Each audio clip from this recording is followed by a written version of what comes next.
இன்றைக்கி நம்ம சப்பாத்திக்கு தொட்டுக்கிற மாதிரி ஒரு சப்ஜி பண்ண போகிறோம்.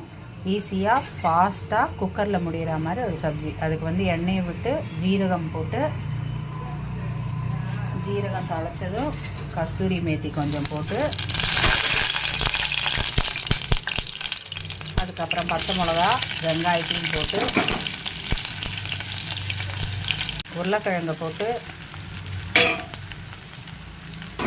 இந்த அரைச்ச விழுது இதில் தக்காளி, மஞ்சள் பொடி, மிளகா பொடி, தனியா பொடி, ஜீரா பொடி, கொஞ்சம் பாவ் பாஜி மசாலா கொஞ்சம் போட்டு எல்லாத்தையும் நல்லா குக்கர் மூடியை போட்டு ஒரு 4 விசிலுக்கு விடணும். பாருங்க, 4 விசில் விட்டதுக்கப்புறம் நல்லா வெந்துட்டு இப்படி ஸ்மாஷரை வச்சு கொஞ்சம் ஸ்மாஷ் பண்ணிவிட்டு கொத்தமல்லியை போட்டு இறக்கிட்டா சூப்பரான சப்ஜி ரெடி.